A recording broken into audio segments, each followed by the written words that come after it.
I'm a California teacher making $85,000. I just applied for food stamps. This is America. I'm sitting in my car outside a California food bank right now. It's 3:47 p.m. on a Tuesday. I just got off work. I teach 8th grade English at a public school in San Jose. I make $85,000 a year. And I'm about to go inside and apply for food stamps. Let me say that again. I make $85,000 a year. I have a master's degree. I've been teaching for 12 years. I educate your children. I shape young minds. I work 60 hours a week. And I cannot afford to feed myself. This morning, I did something I've never done in my life. I opened a food bank eligibility calculator online, entered my income, my rent, my expenses, hit submit. It said, "You qualify." I stared at that screen for 10 minutes. Just stared. Because how is this possible? How does someone making $85,000 qualify for government food assistance? Then I looked at my bank account. $340 left until next payday. That's in 6 days. My rent is due. My car payment is due. I have $11 in my checking account after those clear. $11. To buy food for 6 days. So here I am, in my car, in the parking lot, trying to convince myself to go inside, trying to push down the shame, the humiliation, the absolute failure I feel, because this isn't how it's supposed to work. You go to college, you get a degree, you get a good job, you work hard, and you're supposed to be okay. You're supposed to be able to afford the basics. Food, shelter, a normal life. But I can't. And I'm not alone. There are thousands of California teachers in the exact same situation, making good salaries on paper. I ain't qualifying for food stamps in reality. This is what California has become. A place where $85,000 isn't enough. Where professionals with advanced degrees can't afford groceries. I'm about to show you my actual budget, line by line. Every dollar I make, every dollar I spend. And you're going to see exactly how someone making $85,000 ends up in a food bank parking lot on a Tuesday afternoon. This is America in 2025, and it's broken. The salary that sounds good until you see the reality. My name is Sarah Chen. I'm 37 years old. I teach 8th grade English at a public middle school in San Jose, California. When I tell people I make $85,000 a year, they think I'm doing well. My family in Ohio thinks I'm rich. My friends from college think I have it made. Let me show you what $85,000 actually means in California. First, let's talk about what I actually take home, because $85,000 sounds like a lot until the government takes their cut. My annual salary, $85,000, federal income tax, $12,750, 15% effective rate. California state income tax, $5,950, 7% effective rate. Social Security, $5,270, Medicare, $1,233, California state teacher retirement, mandatory. $7,650 health insurance, pre-tax, $4,080. After all deductions, my take-home pay, $48,067 per year. That's $4,006 per month. That actually hits my bank account. But wait, I also pay an extra $340 per month for supplemental health insurance because the school district's plan has a $6,000 deductible and doesn't cover my asthma medications. That's another $4,080 per year gone. So my real monthly take-home, $3,666 per month. I make $85,000 a year and I take home $3,666 per month. Let that sink in. Now let me show you where that money goes. The budget that doesn't work. Rent, $2,850 per month. I live in a studio apartment, 480 square feet. One room, that's my bedroom, living room, dining room, and office. All in one space. There's a tiny kitchen, a bathroom, that's it. It's not in a nice neighborhood. It's not luxury. There's no doorman, no gym, no pool. The building was built in 1974 and it shows. The carpet is stained. The refrigerator is loud. The bathroom tile is cracked. But it's close to my school, only 15 minutes away. And in San Jose, $2,850 for a studio is actually on the cheaper end. I looked at other places when my lease came up for renewal. One-bedroom apartments in my area, $3,400 to $4,200 per month. I can't afford that. So I renewed at $2,850. The landlord raised it from $2,650 last year. $2,850. And that's 78% of my take-home pay, just for a 480 square foot box. Student loans, $640 per month. I borrowed $45,000 to get my bachelor's degree and master's degree. I've been paying for 12 years. I currently owe $62,000. How did it go up? Interest, my loans are at 6.8%. The interest eats my payments alive. Every month, $385 goes to interest. Only $255 goes to principal. At this rate, I'll be 52 years old when I finish paying these off. 15 more years of payments? $640 per month to pay for degrees. I needed to get a job that doesn't pay enough to live on. Car payment. $425 per month. I need a car. There's no direct public transit from my apartment to my school. I tried taking the bus for 3 months when I first moved here. It took 90 minutes each way, 3 transfers. I was getting to school at 6:45 a.m. for a 7:30 start. I'm getting home at 6:30 p.m. after school, ended at 3:45. So I bought a car, used Honda Civic. 2019 model, 48,000 miles. Nothing fancy. I financed $22,000 at 7.2% interest. 5-year loan, $425 per month. I have 3 years left. Car insurance, $285 per month. California car insurance is insane. I have a clean driving record. No accidents, no tickets. I'm 37 years old. I drive a Honda Civic. $285 per month. That's the best rate I could find. I called 8 different companies. Gas, $340 per month. I drive 32 miles round trip to school every day. Gas in San Jose averages $5.85 per gallon right now. My Civic gets about 32 miles per gallon. I fill up once a week. $85 per fill-up, 4 times a month. That's $340. Utilities. $180 per month electricity, water, trash, and internet. My studio is all electric, no gas. Summer months when I run the AC, my electric bill hits $140. Winter it drops to $80. Internet is $75 per month for basic speed. Average monthly, $180. Cell phone, $85 per month. Unlimited data plan. I need it for work. I use my phone to communicate with parents, access school apps, respond to emails after hours. Supplemental health insurance, $340 per month.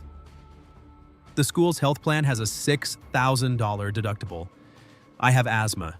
My inhaler costs $380 without insurance. My allergy medications are another $90 per month. I pay $340 per month for a plan that actually covers my prescriptions with reasonable copays. Let me add this up for you. Rent, $2,850. Student loans, $640. Car payment, $425. Car insurance, $285. Gas, $340. Utilities, $180. Cell phone, $85. Health insurance, $340 total. Fixed expenses, $5,145 per month. My take-home pay, $3,666 per month. I am $1,479 in the hole every single month before I buy food, before I buy anything else, before emergencies, before anything. How I've been surviving, barely. You're probably wondering, how have you been living if you're $1,479 short every month? Credit cards, that's how. I have 3 credit cards. They're all maxed out now. Card 1, $6,200 balance at 24.99% APR. Card 2, $7,500 balance at 27.49% APR. Card 3, $4,800 balance at 22.99% APR. Total credit card debt, $18,500. I pay the minimums. $280 per month combined. But every month, I'm adding more debt just to survive, to buy groceries, to pay for gas when I run out of money, to fix my car when something breaks. Last month, my car needed new brakes. $680, I put it on a credit card because I had no choice. I need my car to get to work. 2 months ago, I got sick. Urgent care visit. $180 after insurance. Credit card. I'm drowning in debt. And the interest is crushing me. I'm paying $425 per month just in credit card interest, not paying down the debt. Just interest. The grocery situation. I budget $240 per month for food. That's $8 per day for all 3 meals. Here's what $8 per day looks like. Breakfast, oatmeal with a banana, 50 cents. Lunch, peanut butter sandwich, apple, granola bar, $1.80. I pack this at home every day. Dinner, rice and beans, or pasta with jarred sauce, or ramen with an egg, $2.50. Snacks, usually nothing. If I'm really hungry, crackers, 30 cents. Total, $5.10 per day. I spend about $155 per month on actual groceries. The rest goes to things I can't avoid. Shampoo, soap, toothpaste, toilet paper, laundry detergent. I shop at the cheapest stores. I buy generic everything. I look for sales. I use coupons. I've become an expert at stretching $8 per day. But here's what I don't eat. Fresh vegetables, too expensive. Fresh fruit, maybe once a week. Meat, maybe once or twice a month. Fish, never. Dairy beyond cheap milk, no cheese, no yogurt. I eat carbs, lots of carbs, because carbs are cheap. Rice is 40 cents a serving. Pasta is 35 cents. Bread is 60 cents for 2 slices. Oatmeal is 25 cents. I know this isn't healthy. I know I should eat better. But I can't afford to eat better. And even this isn't sustainable anymore. Because I'm out of credit. My cards are maxed. I have no emergency fund. I have $11 in my checking account right now. That's why I'm sitting in this food bank parking lot. The shame I can't shake. I need you to understand something. The shame I feel right now is overwhelming. I'm a teacher. I have a master's degree. I work 60 hours a week. I grade papers until 10 p.m. I respond to parent emails at 11 p.m. I spend my weekends planning lessons. I've won teaching awards. My students love me. Their parents write thank you notes. And I can't afford to buy groceries. I feel like a failure. Like I did something wrong. Like I made bad choices. But what choices did I make that were wrong? I went to college. That's what you're supposed to do. I became a teacher. Someone has to teach children. I got a master's degree to increase my salary. That's what they told me to do. I live in a studio apartment. I don't live extravagantly. I drive a used Honda Civic. Not a luxury car. I don't eat out. I don't go to bars. I don't take vacations. I haven't bought new clothes in 2 years. I did everything right, and I'm still here. I'm in a food bank parking lot at 37 years old, making $85,000 a year. This isn't a story about personal failure. This is a story about systemic failure. California is broken. The cost of living has exploded while salaries have stayed flat. And people like me, people in the middle, are being crushed. I'm about to go inside this food bank. I'm going to apply for CalFresh benefits. And I'm going to accept whatever help they can give me. Because the alternative is not eating, and I can't teach children if I'm not eating. But here's what I need you to understand. I'm not the exception. I'm the rule. I'm not alone. The California professional crisis. I went inside that food bank, filled out the CalFresh application, entered all my information, income, expenses, everything. The woman processing my application didn't even look surprised. She's seen this before, a lot. "You're the 3rd teacher this week," she said, "and it's only Wednesday." The 3rd teacher, this week, at one food bank in San Jose. I asked her, how many professionals do you see? People with jobs, people making decent money. She thought about it. Maybe 40% of the people who come through here have full-time jobs. Nurses, teachers, city workers, even cops. It's not just unemployed people anymore, it's people who work but can't afford to live. Let me introduce you to some of them. Because I'm not special, I'm not unique. I'm just the one willing to tell the story. Michael, the firefighter who can't afford fire insurance. Michael Rodriguez is 41 years old. He's been a firefighter for the Los Angeles County Fire Department for 16 years. He literally runs into burning buildings to save people. His annual salary, $98,000. Michael lives in Palmdale. It's about 60 miles north of LA. He commutes 2 hours each way to work. Why? Because he can't afford to live anywhere closer to his fire station. His rent in Palmdale, $2,400 per month for a 2-bedroom apartment. He lives there with his wife and 7-year-old daughter. After taxes and mandatory pension contributions, Michael takes home $5,200 per month. Here's his budget. Rent, $2,400. Student loans, his wife's nursing degree, $480. 2 car payments, $780 combined. Car insurance, 2 cars, $420. Gas, $680, 4-hour daily commute. Utilities, $240. Cell phones, $140. Childcare after school, $800. Total, $5,940. He's $740 short every single month. I save people's lives for a living, Michael told me. Last month, I pulled 2 kids out of a burning apartment building in Compton. Saved their lives. Got commended by the chief.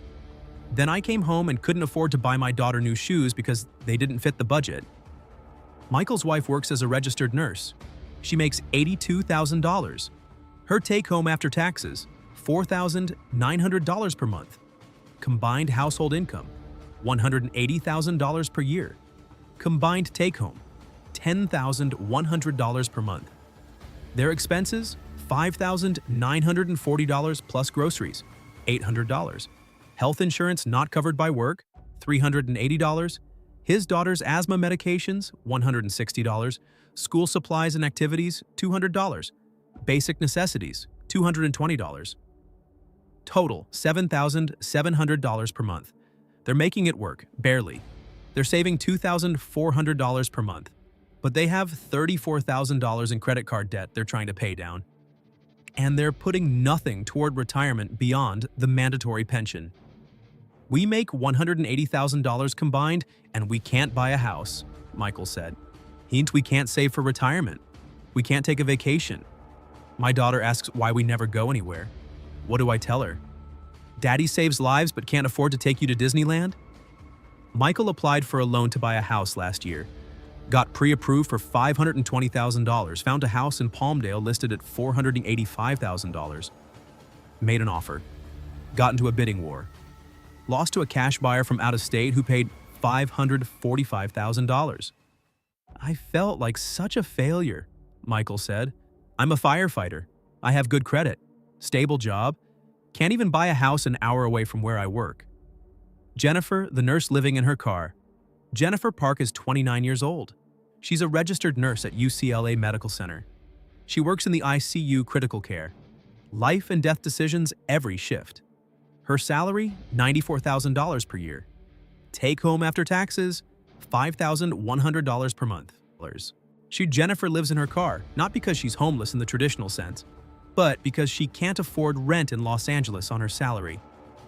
Let me explain how this happened. Jennifer graduated nursing school in 2021 with $58,000 in student loans. Got hired at UCLA Medical Center, started at $78,000. Thought she'd made it. She rented a studio apartment in Koreatown, $1,850 per month. It was small, but okay, she could afford it. Then her landlord sold the building in 2023. New owner immediately raised rent to $2,400, then $2,800 in 2024, then $3,200 in 2025. Jennifer's salary went from $78,000 to $94,000 over 4 years. Her rent went from $1,850 to $3,200. She did the math. After rent, $3,200, student loans, $580, car payment, $380, insurance, $240, gas, $280. She had $1,420 left for food, utilities, phone, healthcare. and everything else. It wasn't enough. She was going into debt every month, credit cards climbing, couldn't save, living paycheck to paycheck.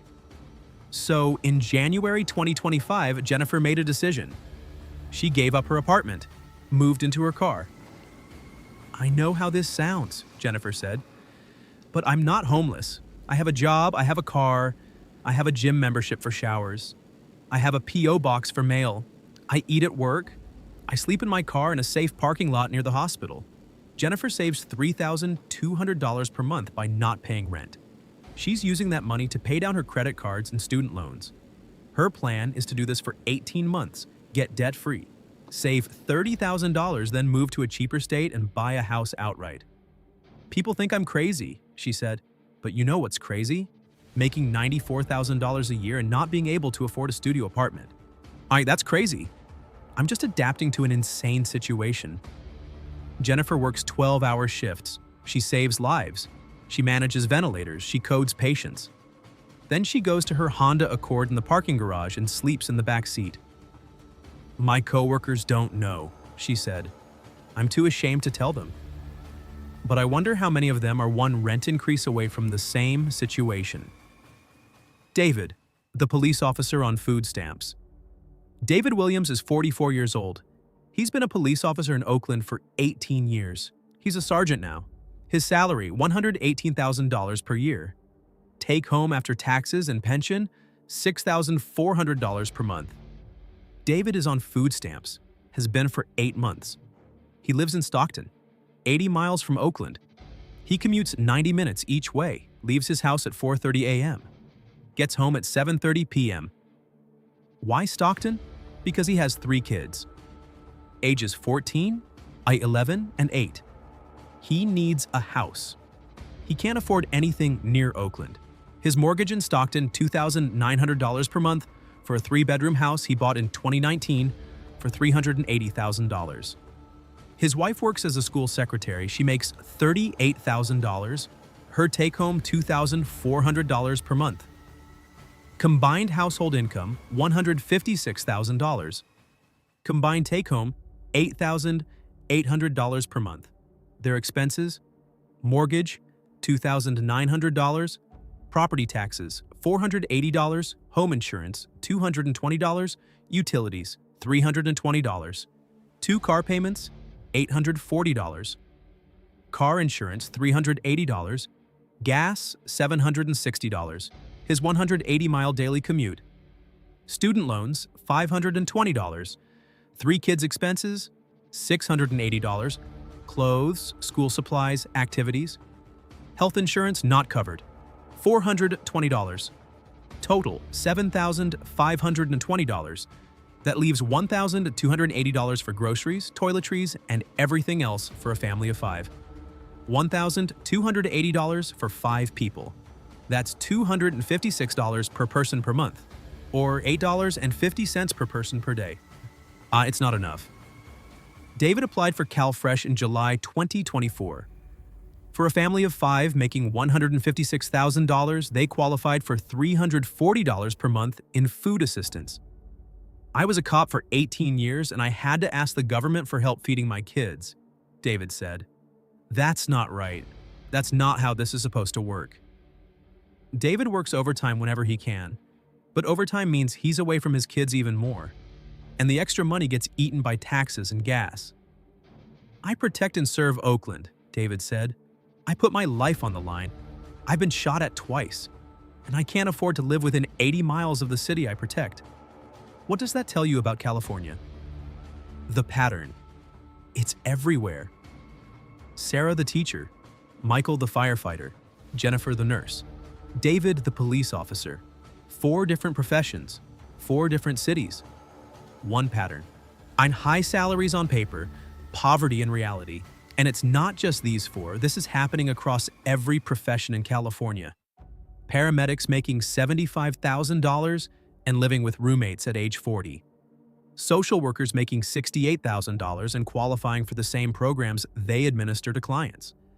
City planners making $95,000 and commuting 3 hours a day because they can't afford to live in the cities they plan.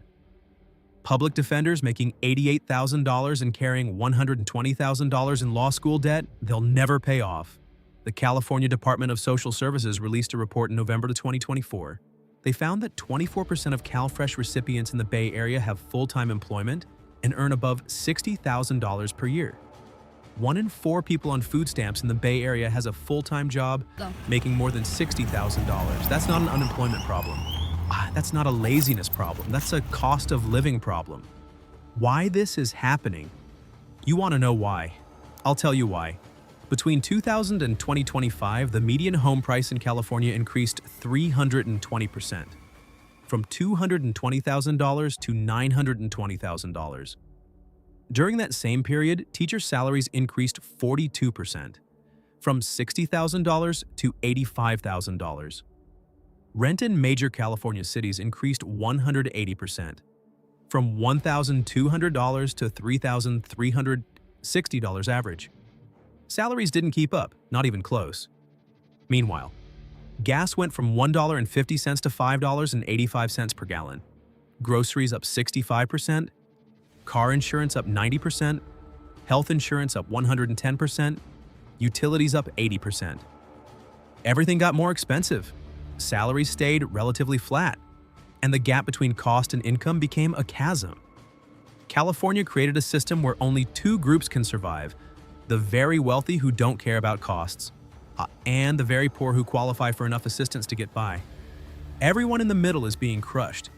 And here's the kicker: California needs these middle-class workers. You can't run a state without teachers, nurses, firefighters, police, social workers. But California is systematically pushing them out. They're leaving for Arizona, Texas, Idaho, Nevada, anywhere cheaper. In 2024, California lost a net 406,000 residents, the largest decline in state history, and it's accelerating in 2025. The breaking point last week, I sat in the teacher's lounge at my school, 6 of us eating lunch. Someone made a joke about being broke. Everyone laughed, but it was the kind of laugh that hurts. Then Jessica, who teaches science, said something I'll never forget. I'm 33 years old. I have a master's degree. I make $79,000 a year, and I had to move back in with my parents because I couldn't afford rent anymore. The room went quiet. Then Amanda spoke up. I'm 40. I sleep on my sister's couch. I pay her $800 a month. I have a full-time teaching job. Then Marcus. I live in a converted garage. It's $1,900 a month. There's no kitchen. I have a hot plate. One by one, 6 teachers, all with college degrees, all making $70,000 to $90,000, all in housing situations that are embarrassing and unsustainable. That's when it hit me. This isn't my personal failure. This is systemic collapse. And it's affecting everyone. We're the professionals who make society function. And we can't afford to function in the society we serve. That's the breaking point. That's when I realized this can't continue. Something has to give. 14 February, orchestrated final narrative arc, synthesizing California's socioeconomic collapse themes perfect. Now I'll write part 3, final, with what happens to California when middle class leaves? Who can afford to stay? Predictions for 2026 to 2030. The 2 Californias emerging. Call back to Sarah in the food bank. Strong conclusion with call to action. Message about America's future. Let me make this powerful and wrap up all the threads from parts 1 and 2. Show more, done what happens when the middle class leaves. Here's what nobody wants to talk about. What happens to California when all the teachers leave? When all the nurses leave? When all the firefighters and police officers and social workers leave? Because they are leaving. In massive numbers. The California Teachers Association released data in January 2025. California is short 14,000 teachers statewide. And it's getting worse. Why? Because teachers are quitting.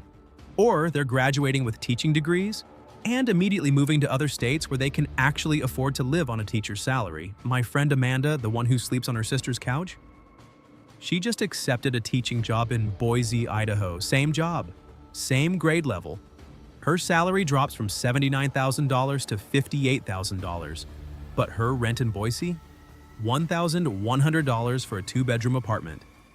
In San Jose, she was paying $2,600 for a studio. She's taking a $21,000 pay cut, but her cost of living drops by $18,000 per year just on housing alone, plus cheaper gas, cheaper groceries, cheaper insurance, cheaper everything. Amanda is going to have more money making less money. That's the California paradox, and it's destroying the state. Through the two Californias. California is splitting into two distinct worlds, and the gap between them is getting wider every single day. California 1, the wealthy elite. These are people making $300,000 plus. Tech executives, venture capitalists, doctors in private practice, entertainment industry, successful entrepreneurs. For them, California is paradise. They live in beautiful homes in Palo Alto, Santa Monica, La Jolla. They eat at Michelin-star restaurants. They send their kids to private schools. They vacation in Tahoe and Hawaii. They don't care that gas is $5.85. They don't care that groceries are expensive. They don't feel the squeeze at all. California 2, the service class. These are people making $35,000 to $55,000. Retail workers, restaurant staff, home health aides, construction workers, janitors. Many of them qualify for significant government assistance. CalFresh, Section 8 housing, Medi-Cal, childcare subsidies. The safety net catches them. It's not comfortable, but they survive. What about the middle? The people making $65,000 to $120,000. The teachers, the nurses, the firefighters, the government workers, the electricians, the dental hygienists, the accountants. They don't qualify for assistance, they make too much. But they can't afford California. They make too little. They're stuck in no man's land, too rich for help, too poor to live, and they're leaving. That's the exodus. The California middle class is evacuating. Between 2020 and 2025, California lost a net 1.8 million residents. The largest population decline of any state in American history. Where are they going? Texas, Arizona, Nevada, Idaho, Tennessee, Florida. Anywhere cheaper. And California is letting them go. Because California doesn't value the middle class anymore. My principal called me into his office. This happened yesterday. I'm still processing it. My principal, Mr. Harrison, called me into his office at 3:30 p.m. He's been principal at our school for 11 years. He's a good guy. Cares about teachers, cares about students. He closed the door, sat down, looked tired. "Sarah, I need to tell you something," he said. "We're losing 4 teachers this year, end of the school year, all moving out of state." I wasn't surprised. I knew Amanda was leaving, but 4? Who? I asked. He told me. Amanda to Idaho, Jessica to Arizona, Marcus to Texas, and Tom, the PE teacher, to Oregon. "That's not even the worst part," Mr. Harrison said. "We posted the openings. Know how many applications we got? 2. One was from a person with no teaching credential. The other was from someone who wanted to teach remotely from another state." He paused, rubbed his face. "Sarah, we can't replace teachers anymore. Nobody wants to teach in California. The pay doesn't work. And next year, I don't know what we're going to do." Then he said something that made my stomach drop. "I'm thinking about leaving too. I'm 52. I've been a teacher and administrator in California for 28 years.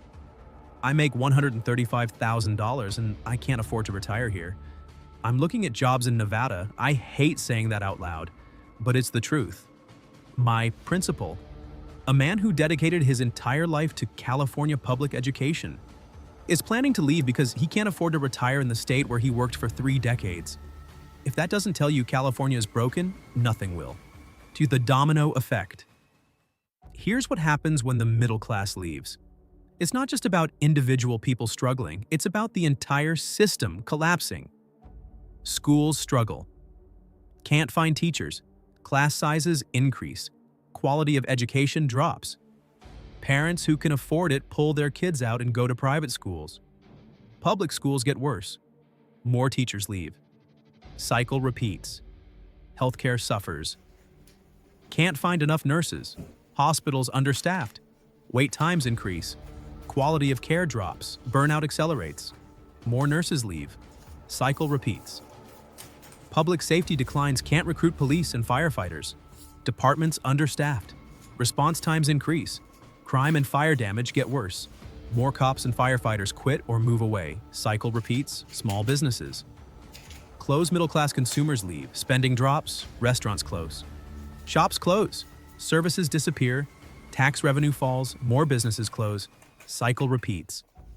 Tax base collapses. High earners leave. Middle class leaves. Only the wealthy, who shelter income, and the poor, who don't pay much tax, remain. Tax revenue craters. Services cut. Quality of life drops. More people leave. This is a death spiral, and California is in it right now. The 2026 predictions. Let me tell you what I think is going to happen in the next 12 to 18 months. These aren't guesses. These are based on current trends and conversations with dozens of professionals in California. By summer 2026, California will be short 22,000 teachers statewide. Average class sizes will hit 38 students, recommended maximum is 22. 15 to 20 school districts will move to 4-day weeks because they can't staff 5 days. Nurse vacancy rate in California hospitals will hit 18%. Police departments in Oakland, Stockton, and Bakersfield will have 25% plus vacancy rates by end of 2026. California will lose another 450,000 plus net residents. Median home price will drop 8 to 12% as inventory explodes and buyers disappear. Rents in major cities will start declining for the first time in 15 years. Commercial real estate vacancy will hit 28% in San Francisco and 22% in LA. State budget deficit will reach $85 billion as tax revenue collapses. By 2027, California enters a recession independent of national economy. Several mid-sized cities, Stockton, Modesto, Riverside, will declare fiscal emergencies. Teacher shortage becomes so severe that California allows anyone with a bachelor's degree to teach, credential optional. Major employers, tech, finance, start openly relocating headquarters to Texas and Florida. California loses House seats in 2030 census, first time since 1850. This isn't fear-mongering, this is math. When you price out the middle class, when you make it impossible for essential workers to survive, the entire system collapses. And California is collapsing right now. Most people just don't see it yet. Who stays? Who goes? I've thought about this a lot. Who can afford to stay in California? Who has no choice but to leave? People who will stay. 1. The very wealthy. Don't care about costs, love the lifestyle, have beach houses and mountain cabins. 2. The very poor. Qualify for enough assistance to survive, nowhere cheaper to go. 3. The lifers, older people who bought houses in the 1980s to 1990s, locked in with Proposition 13, can't afford to leave. 4. The trapped. Underwater on mortgages, in rent-controlled apartments they'll lose if they move, stuck in custody arrangements. People who will leave. 1. Young professionals, mid-20s to mid-30s, skilled workers who can get jobs anywhere. 2. Middle-class families, can't afford California, want better schools, safer neighborhoods, house with a yard. 3. Retirees, fixed incomes, can't afford California anymore, moving to cheaper states. 4. Public sector workers, teachers, nurses, firefighters, police taking jobs in other states. I'm in that last group. Public sector worker, mid-30s, skilled, portable career. I'm leaving California. I've already decided. I just haven't told my school yet. My decision. I got approved for CalFresh, $192 per month in food assistance. It helps. It means I can eat more than rice and beans. It means I can occasionally buy fresh vegetables. But it doesn't solve the fundamental problem. I cannot afford to live in California on a teacher's salary. I've started applying for teaching jobs in other states, Nevada, Arizona, Oregon, Idaho, even Colorado. The pay is lower, but the cost of living is so much lower that I'll actually come out ahead. In Reno, Nevada, I can get a one-bedroom apartment for $1,400. In Phoenix, $1,500. In Boise, $1,300. My San Jose studio is $2,850. If I move to Reno and take a $72,000 teaching job, I'll take home about $3,400 per month.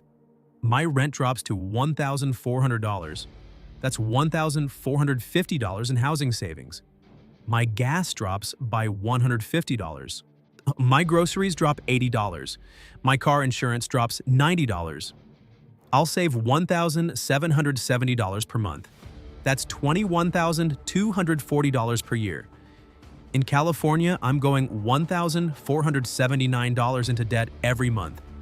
In Reno, I'll save $1,770 per month. That's a $39,000 annual swing. From drowning to thriving. By making less money. I'll miss California. I grew up here. I love the ocean. I love the mountains. I love the weather. I love the diversity, but I can't afford love. I need to survive, and I can't survive here anymore. The bigger picture. This isn't just about me. This isn't even just about California. This is about what happens to America when the cost of living becomes disconnected from earning potential. California is the warning. California is showing the rest of America what happens when you let housing costs explode, when you don't build enough homes, and when you create a system that only works for the very rich and the very poor. If California can't afford to keep teachers, nurses, firefighters, and police officers, how long before this spreads to other states? It's already happening. Seattle, Portland, Denver, Austin, Miami. Cities across America are becoming unaffordable for the middle class. This is the future of America if we don't fix the fundamental problems. Housing costs growing faster than wages. Healthcare costs destroying family budgets. Education costs creating unpayable debt. Essential services priced out of reach. We're watching the American middle class disappear in real time, and California is leading the way into that dystopia. Back in the parking lot, I'm still sitting in my car outside the food bank. It's 4:38 p.m. now. Almost an hour since I arrived. I went inside. I applied. I got approved. I have my EBT card in my wallet. Tomorrow, I'll go to the grocery store and buy actual food. Maybe some chicken, some broccoli, some apples. Things I haven't been able to afford, but I feel hollow because this isn't a victory. This is a defeat. I'm 37 years old. I have a master's degree. I work 60 hours a week teaching children, and I need government assistance to eat. That's not right. That's not how this is supposed to work. That's not the America I believed in. But this is America. In 2025, in California. This is what we've become. A place where essential workers can't afford essentials. Where professionals need food stamps. Where the middle class is an endangered species. I'm leaving California, not because I want to, because I have to. And thousands of others are making the same choice. Every single day. The final message. If you're watching this and you're in California, you need to make a decision. Can you actually afford to stay? Not, are you surviving? But, can you build a life here? If the answer is no, start planning your exit now. Because it's only getting worse. If you're watching this and you're thinking about moving to California, don't. Not unless you're making $250,000 plus or you have significant wealth already. You will not make it on a middle-class salary.